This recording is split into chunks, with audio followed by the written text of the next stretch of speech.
It's what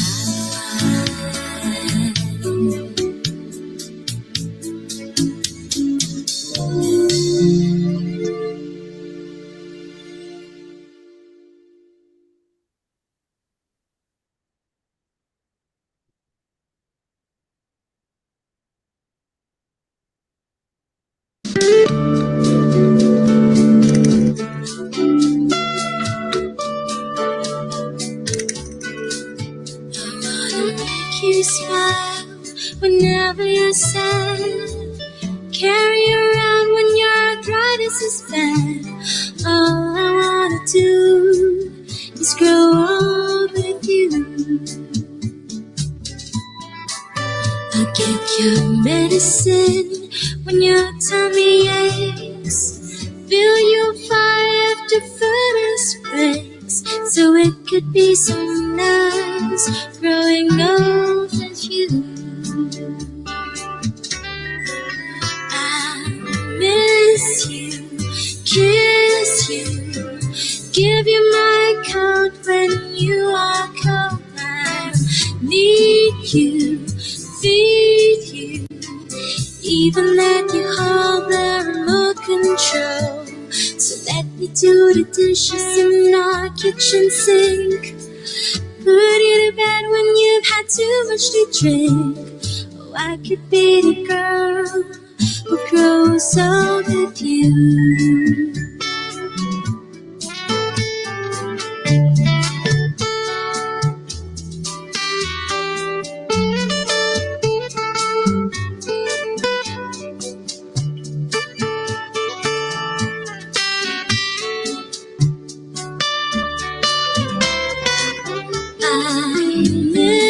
You, kiss you, give you my coat when you are cold. I need you, feed you, even let you hold the remote control. Let me do the dishes in our kitchen sink. Put you to bed when you've had too much to drink. So it could be so nice growing old with you.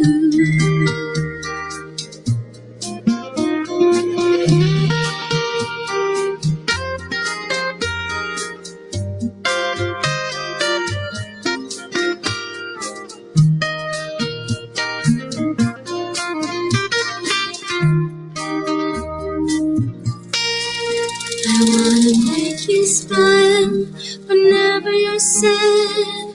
Carry you around when your arthritis is bad. All I wanna do is grow old with you.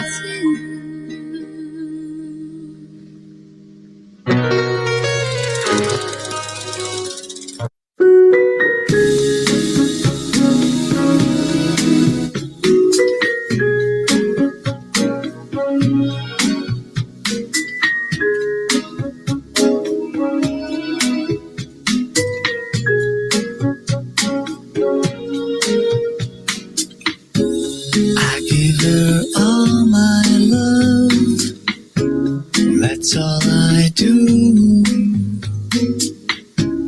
And if you saw my love, you'd love her too. I love her. She gives me everything, and tenderly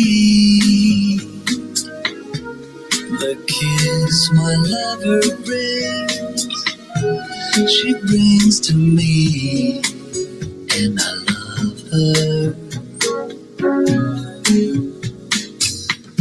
A love like ours could never die, as long as I have you near me.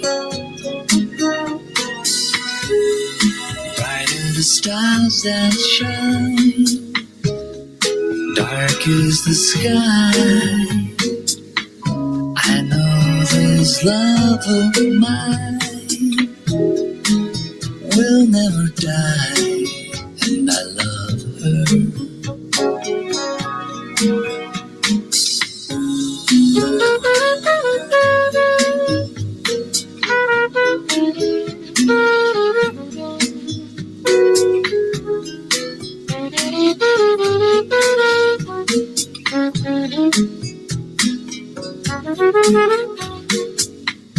A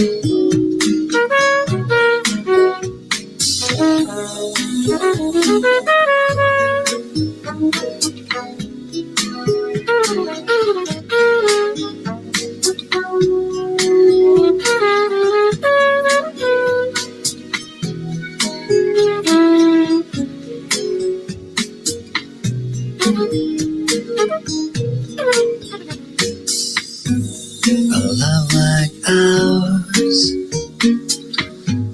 could never die as long as I have you near me. Bright are the stars that shine, dark is the sky.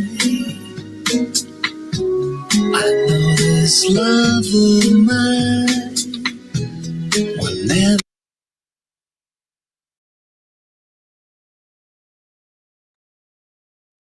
Good evening, ladies and gentlemen. I am told somebody's like, Grace, the day I log in early is when you're getting late, and the day I am late is when you're starting early. I apologize. I was trying to sort out a few issues for tonight. So thank you very much for joining us. We are very, very excited that you have made it here for this very, very, very, very important topic that we are having in celebration of Father's Day, in honoring the work that our fathers do, and the role of fathers in the children's lives. And thank you very much for joining us. My name is Grace Nzula. I'm an HR consultant and trainer with Atara Solutions. Atara Solutions is a HR consulting firm. We offer what we call HR consultancy. If you're looking for somebody to do your job evaluations, organization restructuring, policy review and update, salary service, and all the other project-based needs in terms of performance management systems and all that, can get in touch with us. We also offer HR manager outsourced for organizations that are looking to outsource their HR department. We also are into learning and development, where this program you're in is placed in our organization. We can train your people. We offer end-to-end training solutions. We also run a mentorship program dubbed Growth Grid Mentorship Program. That is an exclusive once-a-year program that brings together HR professionals who are looking to transition into managerial position or strategic positions. That is what we do. We also offer coaching, team building, and all your other training needs. And then we also offer talent management, talent sourcing, where we help you in recruiting and selection of your staff members that you'd like to engage. So that is our product offering, and I hope that you trust us with your business. We look forward to engaging you further for us to offer the services to you or give you the solutions that we offer. You are tuned in to Get It Right with Atara Solutions. Get It Right with Atara Solutions is a webinar series that seeks to demystify issues in employment and entrepreneurship. We are here every Tuesday, and we've done this for, oh my God, Richard, today is actually the actual date of our first webinar. Oh, I had forgotten that, my God. We are officially, Kwanza Ebu, you send us emojis. We are officially 6 years old. Our very first webinar was on 23rd of June, 2020. Wow, how time flies. And we have carried on with this amazing program since then. And I hope that the sessions have been impactful to you and that they have impact, or rather they have made a difference in your career and your workplace journeys. And I hope that you continue to engage with us and pray for us so that we can continue with this noble journey that we have started to making sure that we are taking care of our workplaces. So allow me to recognize our partners. We have Mr. Herbert Zake. Herbert Zake runs an organization called Steadfast Quality Solutions. Steadfast Quality Solutions is an organization that supports organizations in recruiting for board members, in board evaluations, in training of board members. And they are located in Uganda. So if you're looking for HR services or public relations services, then Herbert Zakir in his organization called Steadfast Quality Solutions. And then we have our other partner, K2 HR Services. K2 HR Services is our partner in Rwanda. If you're looking for HR solutions in Rwanda, then look no more than to K2 HR Services. So, and I want to take this honor to invite you to the second. I'm hoping to share screen. Excellent. So I hope you can look at your screen. The second Africa HR Summit is happening this year. This is a program that runs every 2 years. It's not an annual event. It is an event that happens every 2 years. And this year we happen to be hosted by Tanzania. And the Tanzania Association of Human Resource and Administration Professional Association. That's the Tanzania version of IHRM. And they will be hosting this event in partnership with the Africa Human Resource Confederation, which will be taking place on the 2nd, or rather on the 19th to 22nd of August in Mount Meru, Arusha. Arusha, for those of you who have wanted to have your passport stamped, is about 3 hours from Nairobi, or 3 to 3.5, depending on what you're driving. And they have a very beautiful road from Namanga. So that is me encouraging you to join this amazing conversation. There's an offer for IHRM members that is going for 65,000 shillings. So grab the offer as soon as possible so that you can get to come experience. In the first one, we actually had 18 African countries represented. So you can only imagine how big this one is going to be.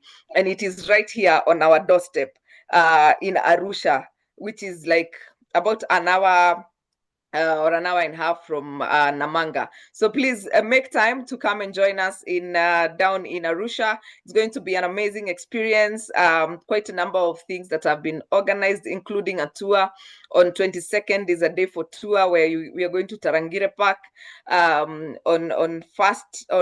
Wednesday to Friday, there are learning experiences. We get to interact with the rest of HR professionals across Africa. So this is a big deal. And I hope that you can join us at the second Africa Human Resource Summit down in Arusha. And in preparation of that, we've been running a couple of webinars, and Atara Solutions has been honored to host them. And tomorrow from 6 o'clock, free, we shall be here on Zoom as well to get to hear from Mr. Mujid, who will be taking us through the HR emerging trends and issues in Africa. What are the things that are trending in Africa? What are the problems that we're experiencing as Africa from a HR point of view? That is a conversation that's going to be happening tomorrow on Zoom.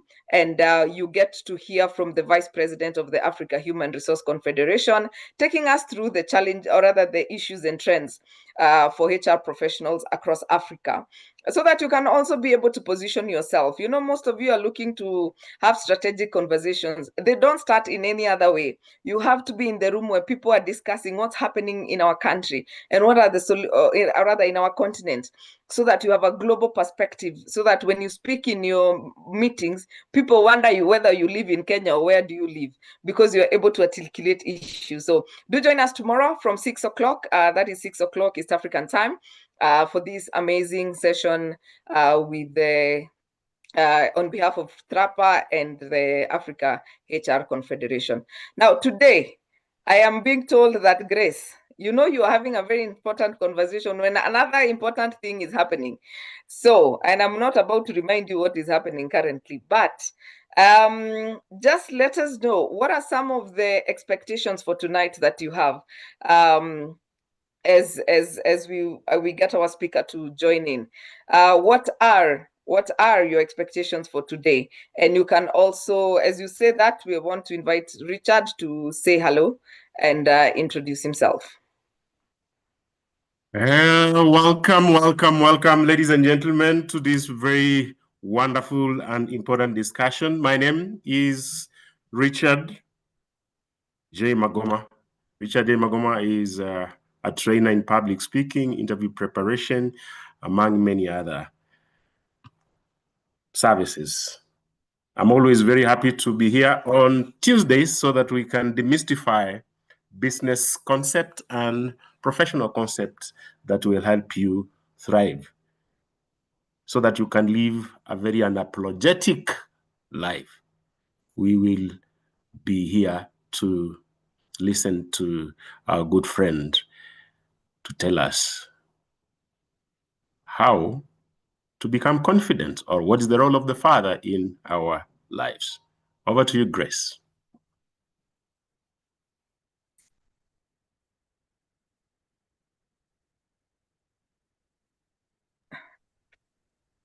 Yeah, I was on mute and I had not realized. So yes, Richard, you can help me check what are the people expecting today, and or maybe what we can also ask: what has been the impact of your father or father figure in your life? As we wait for people to type, I can see Beji Ngaira has said, I remember during COVID, you still have our associations. That is, she's alluding to the fact that this particular program started on the 23rd of June. Yes, contribute. Hands on your keyboards and make contributions. Yeah, and as they do that, I see our speaker has finally made it. Thank you very much. It is always a pleasure to have him on board. I'm just wondering why people are not typing. You know, when people go silent like this, you tend to wonder whether our chat is inactive, but it is not. People have got a keyboard phobia. Yes. But once somebody tests and right, yeah, Ray Boniface has written raised without a father figure. Now a father of two, it's not been easy. Thank you, Certainly. Boniface Mutwiri. Next. Certainly.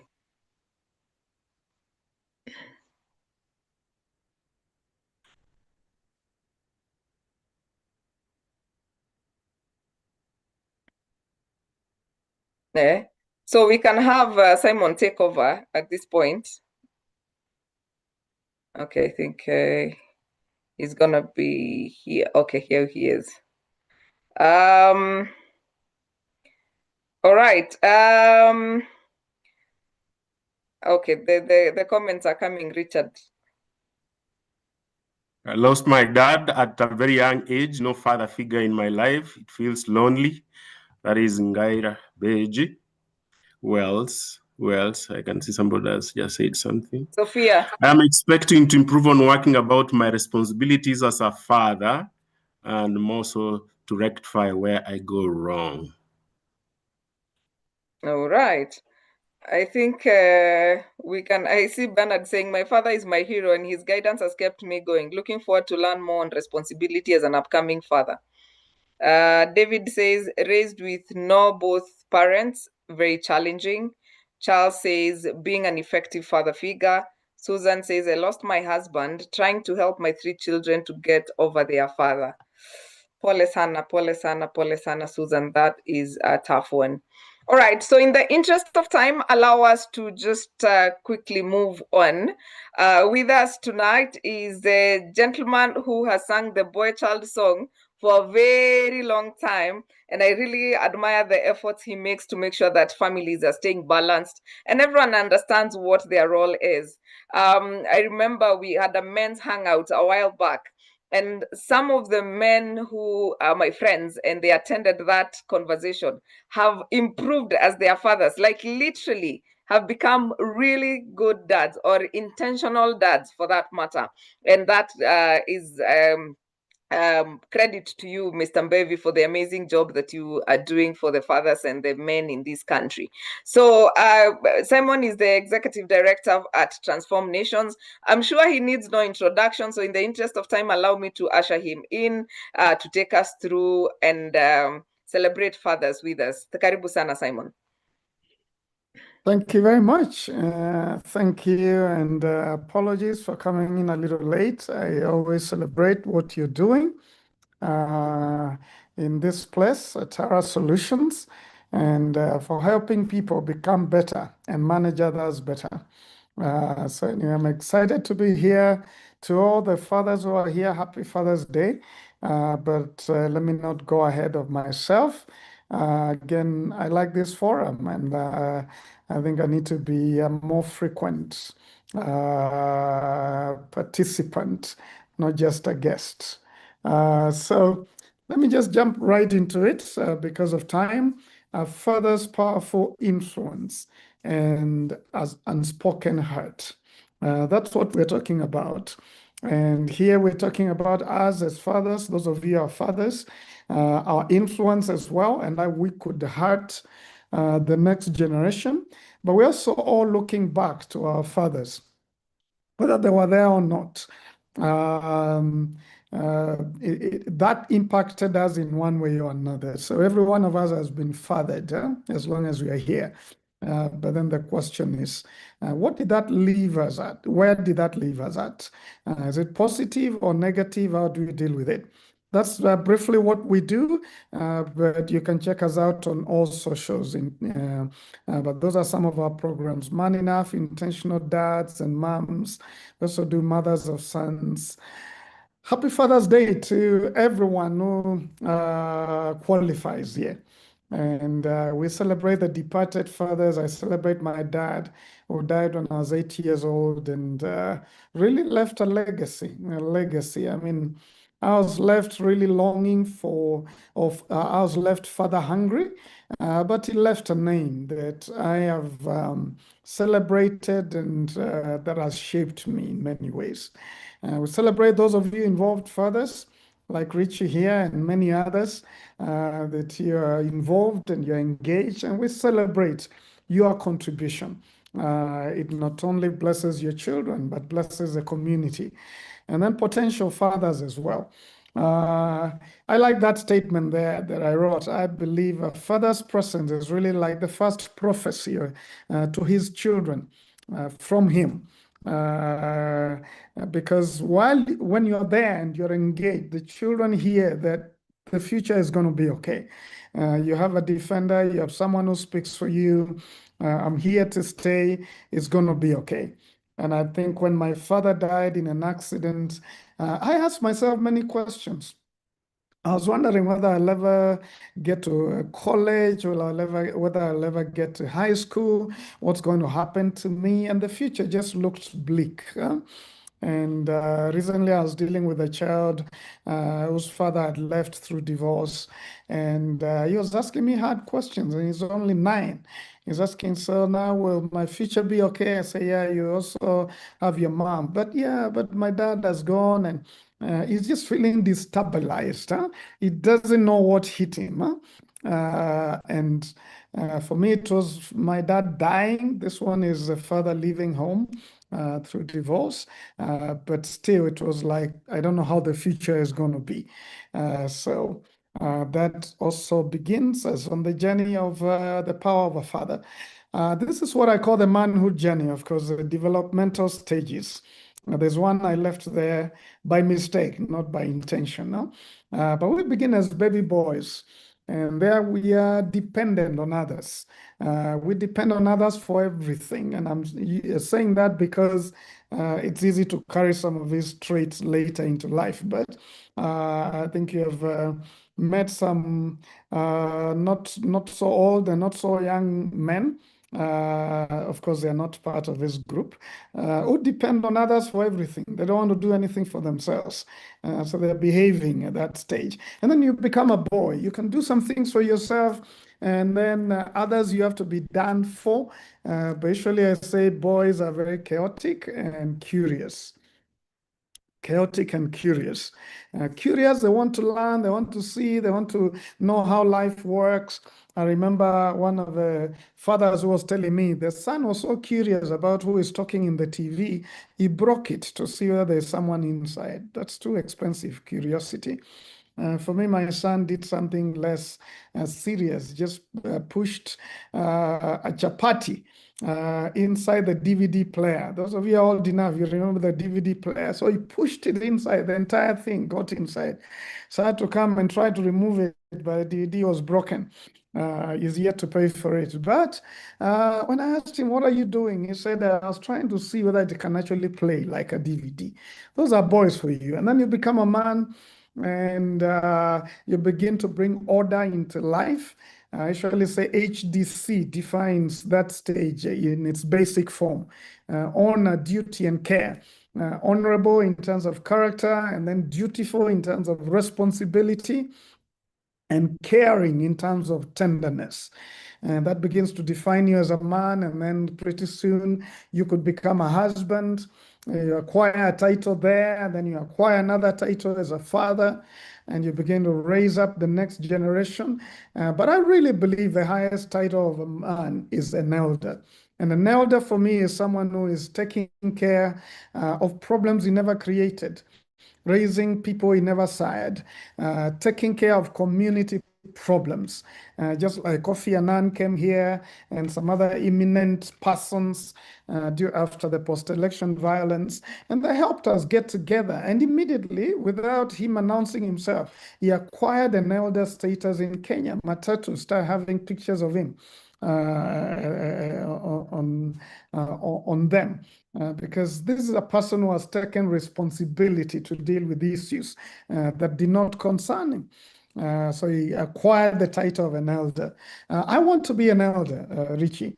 I want to be an elder in many places. I would love in Ukambani, then in Kisii, and then in some areas to be called an elder because I solved some problems. I dealt with some issues that needed to be dealt with.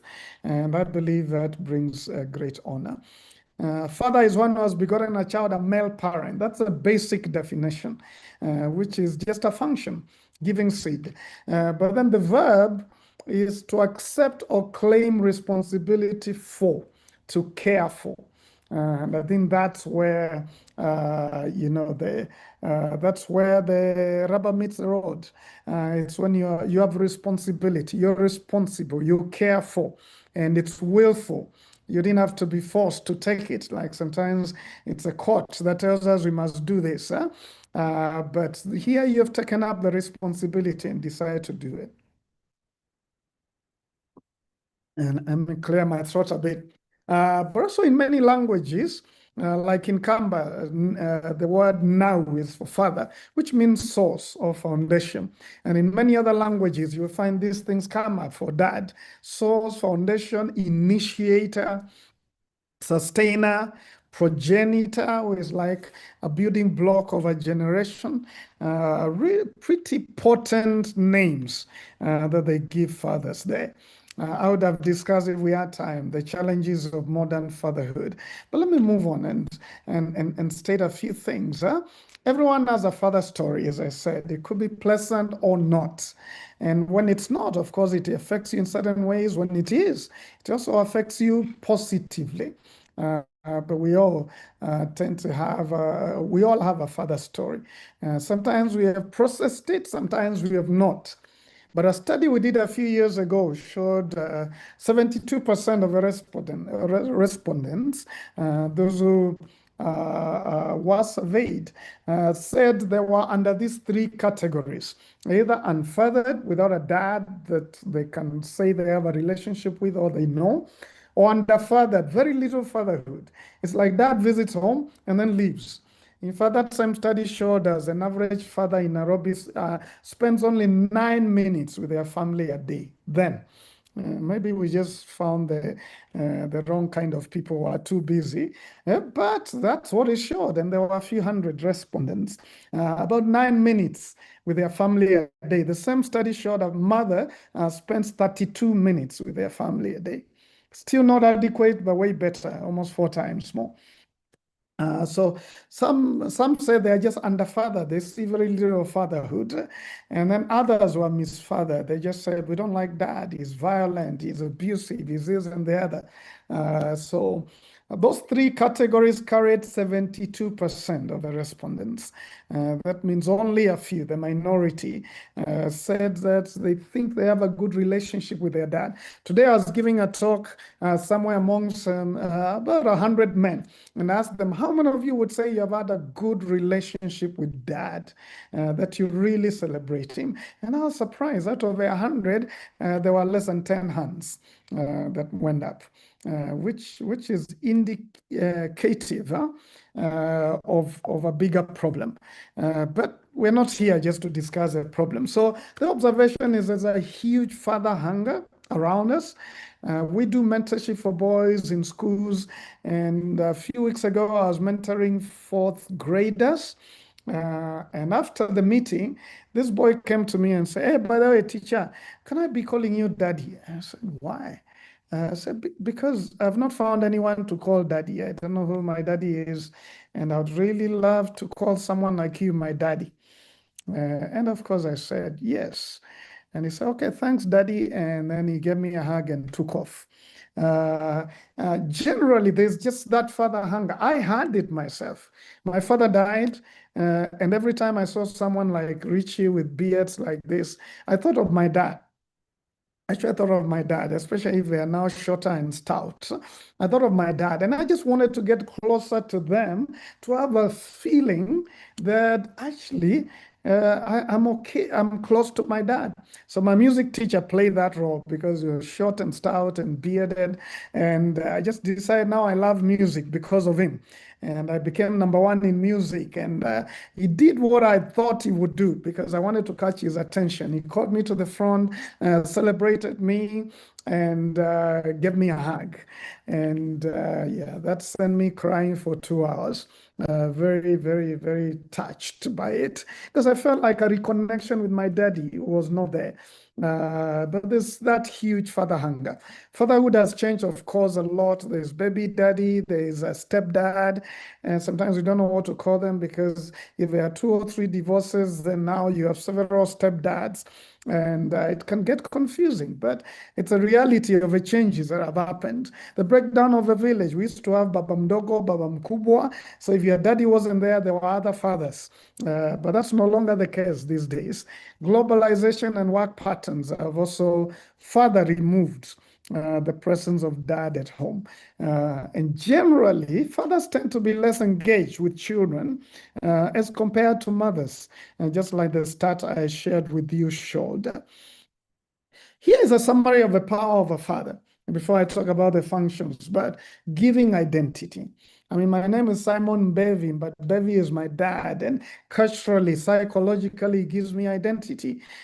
Between 9 and 16 years, some psychologists argue that as a child pulls itself from the mother, because they have been very close since birth, and slowly they have been parting or separating, then they need another voice, and that's the voice of a father if he's there, that affirms their identity and tells them, oh, you're this kind of a girl, or you're this kind of a boy. I usually ask this when I talk to ladies. Ladies, I ask them, how many of you were good friends? You were tight with your mother between 19 and 14? And usually the hands are very few. They were like, they were fighting a lot. And that's a psychological way of fathers, of children separating themselves from their mother. They begin to push away. And sometimes for the girls pushing away from their mother, it feels like antagonistic. And of course, if a daddy is there, then becomes the one who is making sure things don't go too far and affirms the girls. So there's that desire for girls and boys around that season to be affirmed in their identity, and number 2, in their purpose. That's why you find when there are daddy issues, it affects a lot more identity and purpose than other things, generally. There are exceptions, of course, to every general rule. So affirms purpose and inspires confidence. Do you know that day the music teacher gave me a hug? He told me, you're a bright boy. I think one day you can become a lawyer. And the lawyer I became because he called it out. But there's something powerful about an older gentleman, like a father figure, telling you when you're a boy, this is what you can do, this is who you are. You feel like, breaking bonds to fulfill it. Fathers model masculinity at home and in the community. So when boys in our community begin to see the way their fathers behave, they want to do that one day. They want to do that one day. I'll never forget one that I was training somewhere in Mombasa, and then I asked one of the dads. I said this statement, and one of the dads stood up and said, "Let me tell you guys. The other day I asked my son, what would you like to do? What are you looking forward to doing when you grow up?" And you know what the boy said? "To smoke like you, Dad." And he made us laugh. And he said that's the day he stopped smoking. He realized he was modeling something to his son, and his son couldn't wait to grow up to do it. The other day, my daughter told me, "Hey, by the way, when you are in these trainings, find someone who is single and nice and good, because I want to get married. I'm 22 now. I want to start dating. So connect to me if you can. You'll meet a lot of good men." Then I said, "What qualities are you looking for?" And she told me a few of them. Then I said, "Where did you learn these qualities?" And she had a big laugh. She said, "But from you, Dad. I see these things in you. So I think a good man must look like you." We model masculinity, whether we know it or not. Our daughters, our sons, and those around us are looking and saying, "That's what I want." And in the community generally, a man gets to call out the man in a boy and affirm the woman in a girl. Again, that's what I was saying, between early teenage, preteen into teenage. The voice of a father is very powerful. When I talk to kids who have grown up like me in a home without a father, then you find it's around 9, 10 years that they begin to ask the question, either quietly or loudly. And so I always say to single moms, it's important to bring up the topic at that point, because whether you're talking about it or not, they're asking. And there are some that we mentor come to ask me and say, "I can't even ask mom this because I think she'll be offended, or she will think that I don't care, or I don't appreciate her." But they're asking within, because it's a psychological time clock around that time. So a man gets to call out the man in the boy and also affirm the woman in a girl. Influences the way we initially see God. Those of you who are religious, if your father was harsh, it's likely for you to cast that shadow on Almighty God, because we call God Father as well. All right. So let's talk about the 5 Ps, what I call the 5-star general at home. Key roles of an effective dad. Now, I still respect Nelson Mandela. He's still one of my heroes. Yeah, so as I give you this story, just know I respect him highly. But then I remember when Nelson Mandela died, and I was watching TV because I wanted to follow the proceedings. I mean, he's bigger than life. Huh? And everybody was trying, every president, including Obama and Angela Merkel and everyone who was in power at that time, was trying to figure out how to cancel everything to make it for Nelson Mandela's funeral. And he was a hero of the world, not of Africa. And then I watched something on South African television.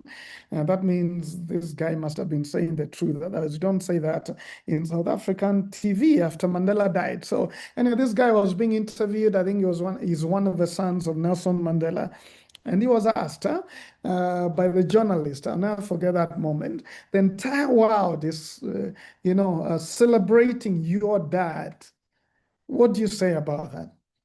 And he said a statement that never left me. That was both sad and telling. He said, "The whole world is celebrating their hero. I did not have a dad." They're celebrating their hero, let them do it. But I did not have a dad. And he went on ahead to say, even after Nelson Mandela came out of prison, he did not make any effort to reconnect with him, so he thought.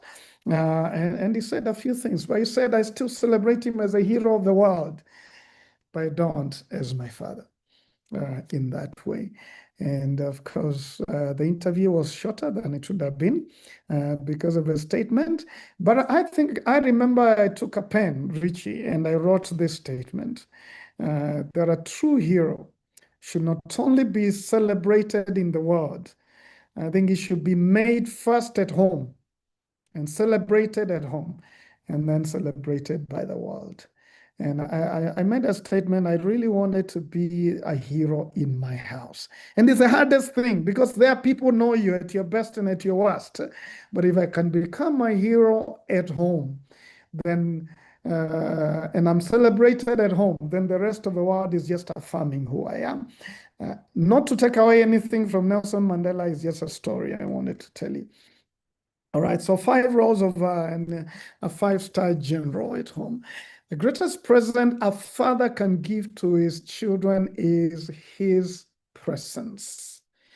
I left a word or two there, but I believe it's the greatest present, your presence, because children will forget the iPhone, will forget the toys you buy them, but they'll never forget the memories you had. That's what I talk about at your funeral, the memories, not necessarily the gifts. But the memories, it's your presence. You were there, you had intentional family times with them. You work-life balance and integrated to make sure that they were part of your life. You said no to some things to be there with them. They'll never forget that. Intentional connections and habits that you make, like doing games maybe once a month together, taking a walk together, having dates. I started having one-on-one dates with my children when they were less than a year, and we still do that now as young adults and teenagers. But I just wanted to create a habit that will force me to spend time with them. Because then it's easy to get too busy and not spend time with them. Also try and travel with one of the kids. Talk about work integration. I try once a year to travel with one of the kids in one of my 2 weeks work trips. And we get to connect because we are 2 of us. When they were younger, of course, we will spend the night in one hotel room. And just be together and spend a lot of time together. And that has brought memories that nothing else could have made. So create memories, be present and involved. Number 2, provider. A father is a provider. And this one we generally do well because it's the expectation of every society. The father is going to provide, of course, alongside the mother. So you know and meet the material and other needs. But sometimes as fathers, we miss out the other needs, which sometimes are more important. I was in one of the saddest days of my year this year, a few weeks ago, which was a funeral of a 12 or 13-year-old who died by suicide. And the father made some statements and said, if I had listened to the cry of my daughter, she would still be here, because she has been giving me hints the last 3 weeks that she needs help. And I was just too busy to see the hints. And he said even last night, she tried to talk to me, but I was too tired. And then we went to sleep. And in the morning, I'm waking up to her death in her bedroom. And he said, I should have listened. I should have opened my eyes a little more. That's tragic. I didn't mean to traumatize you. But for me, it's just made me realize that some of the more real needs are not even material that we need to meet. They are psychological, emotional, and others. And we just need to open our eyes as fathers and see what other needs we can meet. But we need to give a skill and an education. Part of provision is setting up your children to provide for themselves in the future. So give them some skills, give them some education. I've tried to do that for my children where I know they have an education. The firstborn is a financial person, so she is an accountant right now in a school. But I've given her other skills. If that education never gave her a job, what is a skill that she can pick up tomorrow and make some money? Like she's a photographer. I bought her a camera when she was pretty young, and she learned photography, and now she can do photography and shoot videos and make money.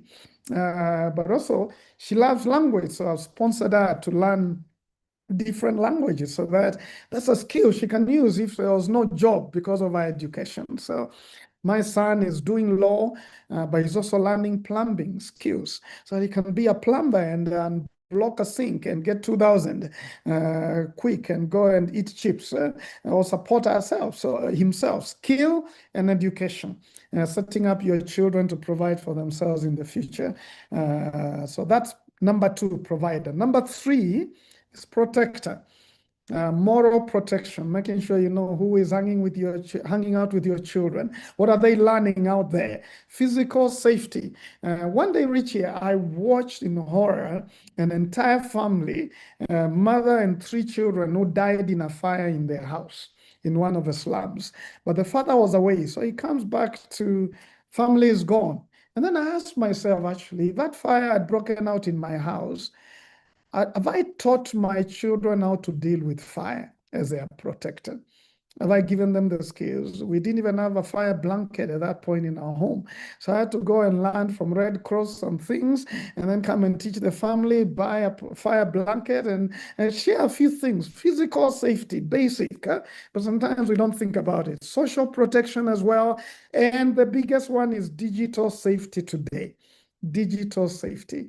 A few weeks ago, I was dealing with a boy, 10 years old, who was already a year into addiction to pornography. And the mother was saying, I can't believe this has happened in my home. So digital safety is a big one. How are we making sure that the phone and these games and other things are not completely destroying our children while we watch, while we are there, and sometimes while we model badly? So digital safety, so protector. Are you making sure that the perimeter is safe for your family as a father? And one day I remember talking to a woman who had had this trauma and hate for the father for many years. And you know what she told me? Why she was carrying this pain for so long is one day she was molested by the houseboy. The houseboy just touched her. It didn't go further than that, but touched her.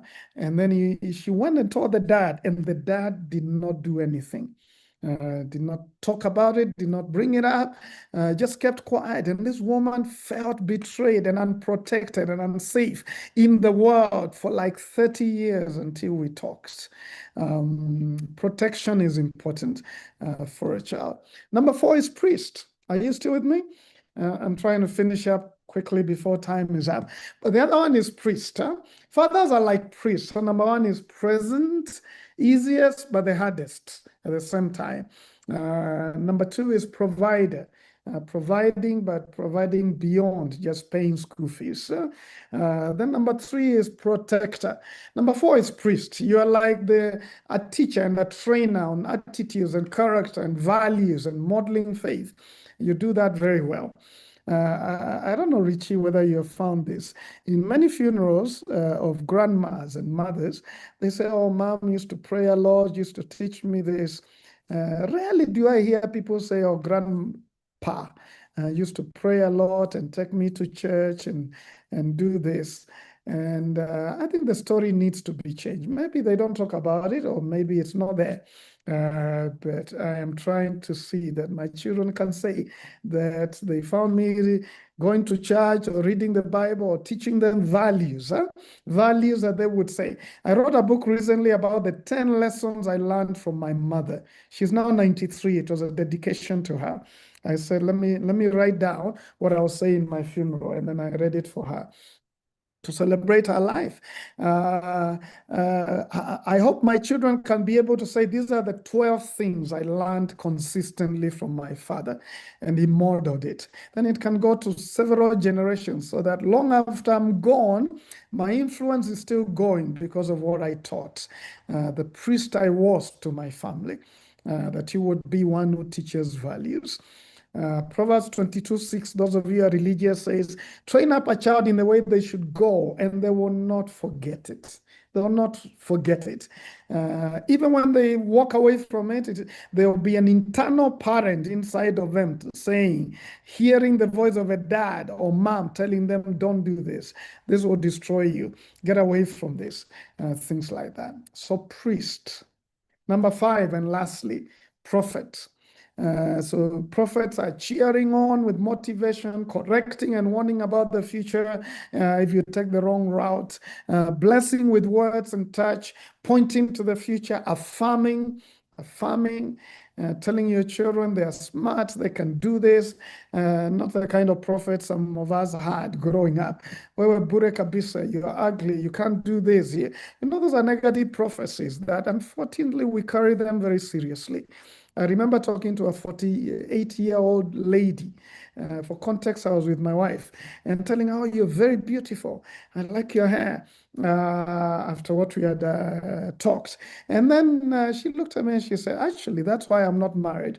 Because when a man tells me, we are dating and tells me severally, continually that I'm beautiful, we part ways." I said, "Why?" I said, "I was 8 years old. I wore this nice little dress. In my mind, it was yellow and flowery because of where I come from." And she said, "I wore it and I came to my daddy who was watching sports. And I said, 'Daddy, how do I look?' And she said, 'Daddy said, get out of there. They're about to score.' I said, 'But Daddy, how do I look?' And Daddy said, 'You're ugly. Get out of there.'" She's 48. What she had, the prophecy she had from her dad when she was 8, is that she's ugly. She's now forgotten. It's messed up her dating life. Dads, you're powerful with your words. Take care of them. Let me finish with the daddy issues. Of course, if a father has not been present, you ask yourself questions, even when it's due to death, like how my father died just before we could eat lunch. And I began to feel abandoned. I mean, it's not like he chose to die. It was an accident, but I felt abandoned nevertheless. And for a long time, I felt alone. That no one was speaking for me. So it affects whatever the reason, whether it's marriage breakdown or work away from country for a while, it does affect children in many ways. Abusive dads, verbal, physical, emotional abuse, definitely. We don't need to say much about that. It's self-explanatory. Kids grow up with wounds. Passive dads, distant, disengaged or not engaged. I'll just give you one story there, then finish with the rest.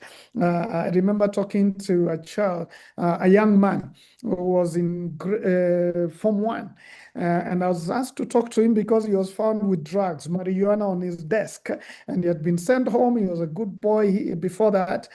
Sent home. Then he came back out of suspension, and I was taught to talk to him. So I went to him. I said, "Man, even if you're smoking these things, you don't leave them on your desk. You hide them inside the desk. What were you thinking?"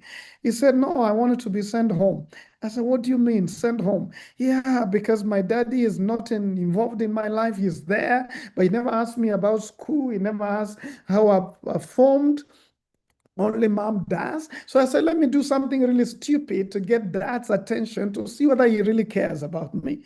I said, "Did you succeed?" He said, "No." He said, "I actually went home with a letter and I timed when my dad wasn't there, gave it to my dad when my mom was away. And he looked at it and he looked at me and looked at it and said, 'Wait until your mother comes. She will deal with you.' And when the mother came, he gave a letter to her and said, 'Deal with your stupid boy.' That boy told me he now lives as if the father is dead. He assumes the father is dead, so that there are no expectations. Passive dads can psychologically torture their children because they're wondering, what's wrong? Don't I matter to my dad? Is he even my dad? Why is he not bothered? Trophy dads, conditional love. If you're number one, you belong to me. If you're not number one, you're not my child. Conditional, performance-oriented love can destroy children for the future, so that they always live for performance, not just to be appreciated as human beings. And then that's behaving badly, of course. If you catch your father lying down, peeing on himself because of this and the other, like one of my friends, he would always feel so ashamed because the father would come there in the school and chase goats and and dogs and hens and chicken, and you fall down, and he was drunk. And the children will always feel so sad about themselves. They'll go and hide in the classes. That's behaving badly, can hurt children. What do we do with this? The pain that we carry. Did you know that up to almost 60% of all counseling cases have a father-wound relation? That's not me, it's statistics. So what we do, we acknowledge the heart, we let go and forgive, because you don't want someone who is long dead or long gone to still control your life long after the fact. You let go, you forgive. Isn't is it not Nelson Mandela or one of those guys, or Martin Luther King Jr., who said the best revenge you can give to your enemy is to forgive them, because you deny them the chance to control you. So forgive, let it go. Reconcile where possible, because a father-daughter, father-son relationship is important. So where possible, reconcile. Even within breakdown of marriage, like separation of marriage, we still say, if it's possible, let the dad or the mom, whoever is not living with the kids, still have a way of relating with the children. Then fill the gap. We need community of mentors, as men who are here mentoring boys, so that boys around us don't grow with these gaps inside like I did. And that's why I started doing what I'm doing. I'm passionately pushing for us to mentor 1 million boys by the year 2030. Of course, not alone, with schools and colleges and institutions. That will be great. Then we'll have reduced this father hunger and the impact that it brings. All right, what is the takeaway? What are you taking out of our conversation today? And we're saying, yeah, as we celebrate fathers and say Happy Father's Day, let's appreciate and support fathers, because they give a big contribution to society. Let's forgive and find healing and reconciliation where possible. And men who are here, let's try our best to be 5P fathers. We're present, we're providing to the degree that we can, no pressure. We're protecting. We're priests and teaching values and modeling them and faith, and we're prophets. We're saying the right thing and guiding our families and into a better tomorrow. And then all of us, let's work together, guys. Mothers, daughters, men, corporates. Let's all work together to prepare boys to be better men tomorrow, so that one day Kenya will be more fathered than only 28%. There'll be a lot more fathers involved and engaged. I think it was Uhuru or Ruto as well, who said 30% of Kenyan homes go to bed without fathers present at home. I hope we can reduce that and get a lot more fathers engaged and involved and giving their contribution. I think I've shot my time, but if there are any questions, if there's any time I could take, but I've written 2 booklets I would like to ask you in case you want. Just let Atara know, and we can make it available. Dad is Destiny. And I wrote that some years ago, and it's really about the impact of fathers, negative and positive, and how we can deal with it. And then 5 Commitments of a Real Man would be a good read as well. Thank you, guys. It's always a pleasure. And for the men in the room, if you have not read Daddy's Destiny, for the ladies in the room, if you have not read Daddy's Destiny, you really need to start with that one, and then you can flow with the others. And for the men, the 5 Commitments of Real Men. You really want to interact with that book so that you can actually have reference as you continue in your journey to becoming a better father and a father figure to the community as well, so that you can contribute to the 1 million. I am looking forward. In fact, when I sent out this one, Simon, somebody said, can't you partner with Simon and have a conference on parenting? Made it something that Atara should definitely cook together with Transform Nations, and we see whether we can bring this home. But let me see whether there are any questions. I'm seeing quite a number of emojis. Please appreciate Mbevi for an amazing job that he has done. Where were we? Yeah, here we are. The hunger of a father is real. I lost my dad in 2015, and it feels like yesterday. Winning outside and losing inside, being a hero to the world, but not in his home, he loses it. Nabi Hana Jeshoma Kwao. Okay, I have no idea what that means. But yes, I see somebody who says, I have liked number 4 so much, a father as a house priest, and it's my prayer to model a priestly love to my family. Then there's a lot of congratulations and everything. Hello, the voice of a father is very powerful and impactful. The five keys are very, very key. Okay, I can see. Thank you for the guidance, 5 Ps. I am a mother of boys and would wish to guide them to be great dads. I'm blessed, both insightful. I wanted to do something remarkable for my dad this year. I have taken a few tips on what to do for my dad. Excellent, excellent, excellent. Yeah, I think most of them are comments. Richard, do you have anything for Simon? Simon, how are you? Thank you very much. I can see people are appreciating the insights and the very thought-provocative points. And one of my questions that probably most people could be asking, the dad or the father does not come with a manual. Yes, we have several sources of being a dad, but it doesn't come with a very accurate manual, because there are several presentations on who a dad should be. How should you help them? No, that's a good one. And we get to learn. I mean, even when we do the program, we do intentional dads. You've still not learned everything. Someone is asking about fathering Gen Zs, and they have their own complications. Huh? And one of the topics I like, and it's true, I think, Atara, we should join up together and do a conference and talk about digital parenting and all of these other things. Huh? But I would say 2 things, Richie. Number one, I would say, let's learn from each other. I might be sitting here and I hear you say something you do with your children and say, wow, that works. Let me pick that up. We need to learn from each other. You become a student all the time. But then number 2, we need to learn from the children. Several times I sit with my children and ask them, what am I doing right? What am I not doing right? What is it that you feel I'm not doing well? And of course, their knowledge is limited, or some things they will say and I'll dismiss them. But I will ask, why would they say that? And I'll learn from it. I think you can get a lot of feedback from your own children. Like when I ask teenagers and preteens, what is one thing I should tell your parents? Almost everywhere, they always tell me, tell them to listen and understand us.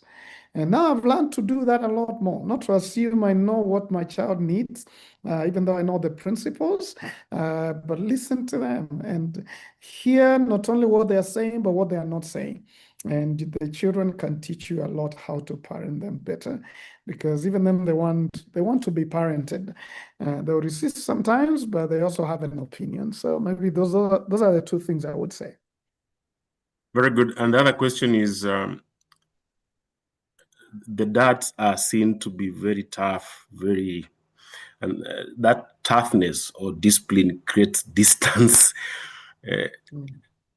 And probably that is why dads are not appreciated in certain moments, probably until they go. How can the children appreciate their dads more?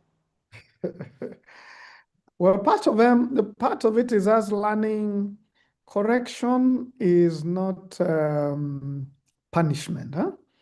I think our parents sometimes they did correction was like almost like killing a snake. Huh?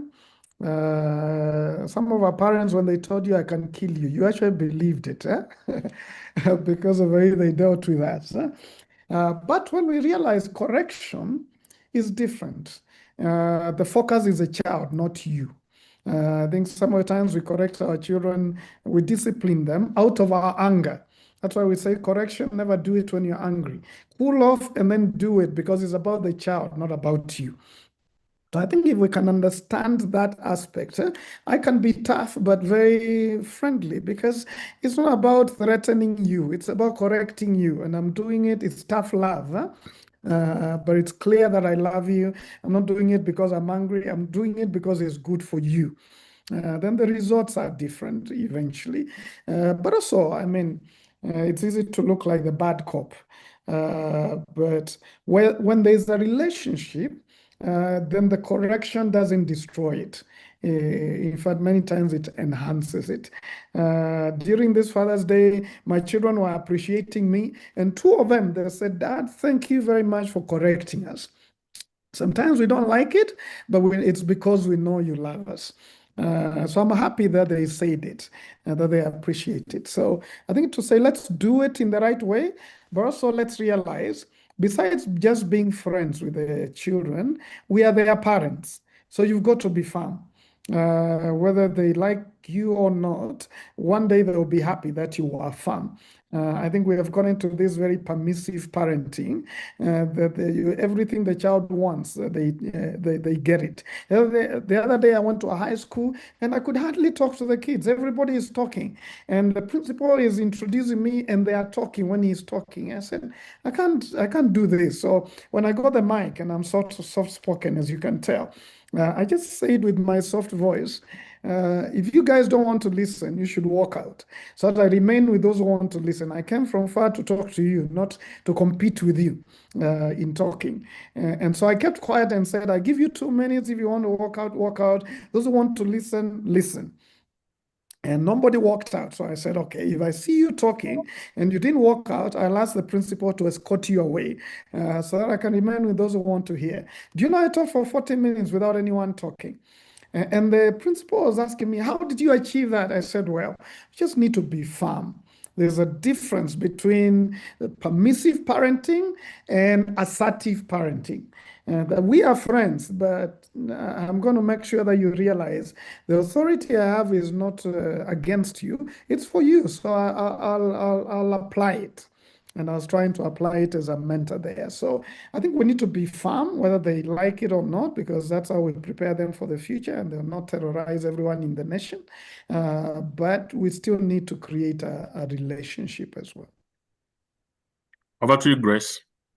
Thank you. We have a couple of questions. Maybe we can take the shortest answer, Simon. There's somebody who's saying, please talk about social media. Is it prudent to post your family on social media? Anybody will tell you it's not, and depends on what you're doing. But if it's a general celebration, they're not too young. But generally, a lot of people talk about social media safety discouraging. Right. And Naomi says, how can I move on from a wound my father created in me for being violent? 20 years later, I remember that and I'm always in tears. What do I do? Talk with someone about it. I think it's always good to have a counseling session. I mean, I had to do a counseling session, even though I'm a counselor, about my father, to have a closure. It helps someone else just to help you process it so that the pain can be dealt with. Right. But make sure you forgive as well. Yes. Yeah, I think that one needs a bit of therapy to unpack the pain and everything. Speak to mothers who have to father young adults and Gen Zs in future. So I was about to answer that a bit, but yeah, go ahead. I would say you are mothering them because they need the services of a mother, and your contributions are slightly different from that of a father. If we have time, I'll explain more. But be the best mother you can be. I would say, especially when they get to 9 to 16, they need to identify with the man. It's important you get them a mentor, an uncle, a friend, or someone else. And that's why we are doing this in schools, because sometimes the children just need, I mean, I was there as a father to my children, but I still expose them to other mentors that would contribute. So I would say make sure you get someone who could be like a father figure who can play the role that you may not be able to play as well. Grace, something has come up. Unless there's another question, I'm going to speak to some men about wellness. What is generally men wellness? What does it constitute? I'm sure you've encountered this. What does it mean? For example, we are told that a man will be grounded completely. That's the time he realizes that he should go. Because we need a well-functioning father. What is wellness? Wellness is, of course, you're taking care of yourself physically, so physical wellness. But number two, emotionally, you're taking care of yourself. You can deal with your emotions, name your emotions, and deal with them. And dealing with them means vulnerability. I think one of the things we struggle most with as men is vulnerability. It feels like exposure or weakness, but that's part of how you become well. You have emotions for a reason because you're human, but then you don't stuff them in. You talk through them and process them. The other one is mental wellness, is that you're not allowing negative attitudes to keep attacking you and feeling like it's over, things will never work. You're dealing with your attitudes and with your thoughts, and you're able to bring them to a healthy place. And lastly, is social wellness, which is never walk alone. Never walk alone. Even if you're Arsenal, never walk alone. Liverpool. I had to put it in there. But make sure you're connected with other men. People can support you. The number one factor of wellness is friendships. That you're not alone. You have people you can rely on and talk to and get support from, family, friends, and other people. Just never walk alone. I think generally that's all-rounded wellness, and that you're dealing with the problems in your life. You're not letting them lie. If it's marriage problem or financial problem, face it. Don't allow it to continue to stress you by just running into the man cave and staying there forever. Man caves are good for processing, but we don't we don't live there. We visit there to process and come out and continue with life. Thank you. Yeah, I think I had thought about a question, or is it an answer I had? Maybe just to echo what Simon had said about a mother playing the role of a father. You can't. You can become the best version of a mother that you can ever be, and that is one thing that you can do. And what I wanted to add on is you can check on our YouTube channel. There's a session we did about mother wounds, and Simon there explains the different roles of what a mother does and the impact you have on your children. So if you can check that out, I'm sure it will help you get enlightened on what else. Simon, maybe you can give us your parting shot. But in short, remember that relationships are the substance of life. Really, the end of your life is going to be about your relationships. That's what people talk about in every tribute. It's about the relationships and how well you lived. Fatherhood, motherhood are some of the most basic relationships. So give them your best, because the quality of your relationships determine the quality of your life. Certainly, certainly. Simon, it's always a pleasure to have you here. Always a pleasure to really learn from you. And I hope that the session was impactful for you guys. For those who are joining us for the first time, please go to join our WhatsApp group. So that you can get to know what's happening. Next week, we are discussing communication for HR professionals.